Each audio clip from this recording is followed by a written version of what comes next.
Hey guys, I Love Legos here, and today, as promised in the thumbnail, I'm reviewing the Lego Millennium Falcon from 2011.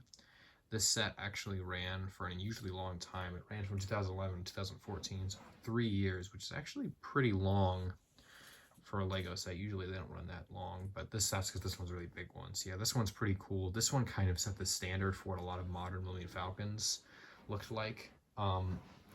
Especially with the flaps that you can fold up to look at the inside. A lot of Millennium Falcons since then have copied this design, like the Force Awakens and the Rise of Skywalker Millennium Falcon and the Solo one. So this kind of set the standard for that. So let's get right into it by starting with the figures. So first here we have the minifigures. So we have 6 minifigures and technically 7 if you include the little training droid that shoots lasers at Luke. But I just decided to have this one out here because usually when there's droids in the set, I also display them with the figures, even though this technically isn't a figure. So yeah, we got Obi-Wan Kenobi with his hood. We got Luke Skywalker with a blaster and a lightsaber. We got Princess Leia, Han Solo, the generic Chewbacca, and then Darth Vader with the charred face under the mask. And this is the older Darth Vader mask, not the newer one, unfortunately. So, and then of course we have the little droid that shoots at Luke. So, yeah, pretty nice figures overall. They're kind of a mix of like what the older figures looked like with this older Chewbacca and older Darth Vader helmet, but also some of the newer stuff with the more detailed print on Han Solo's legs and with the Princess Leia that has a double-sided face.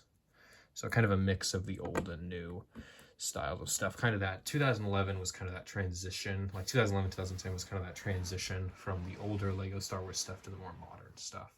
So now let's get into the set. All right, so now I'm going to get into the actual set with the Millennium Falcon.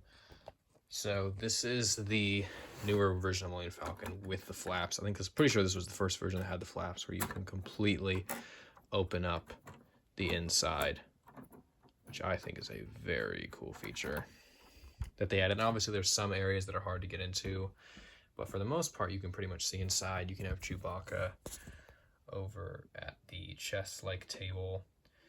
He could play after D2 and C-3PO, and then you have this little computer console down here with seats. You have the turret gun. There's one on the bottom as well, and you can take this off and put 2 people in here to shoot at the TIE fighters. So then you basically just slide that back in, and then you can put Princess Leia, who's resting on the little sofas slash bench slash like bed over there.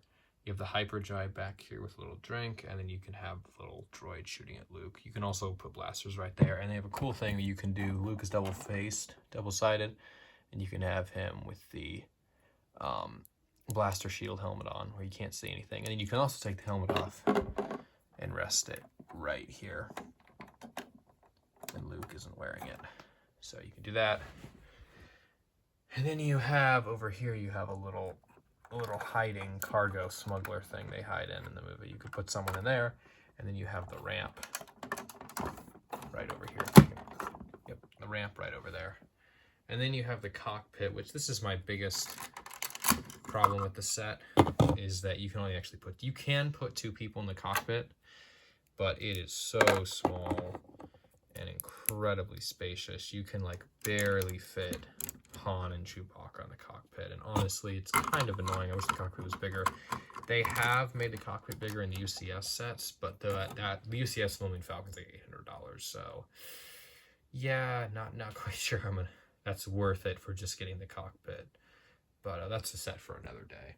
So now I'm going to give my overall thoughts. All right, so now for my overall thoughts on the set. This is a pretty nice Millennium Falcon. I don't know if it's my favorite, but it's definitely one of the nicer, cooler ones. The one I had was very similar to this one. I had the Force Awakens one, which came out about the time when this one retired. I imagine the reason they retired this one in 2014 is because Force Awakens came out in 2015, so they probably retired this one because of the fact that they were releasing the Force Awakens sets before the movie came out, and so they probably retired this one in favor of the Force Awakens one. The Force Awakens one is very similar looking.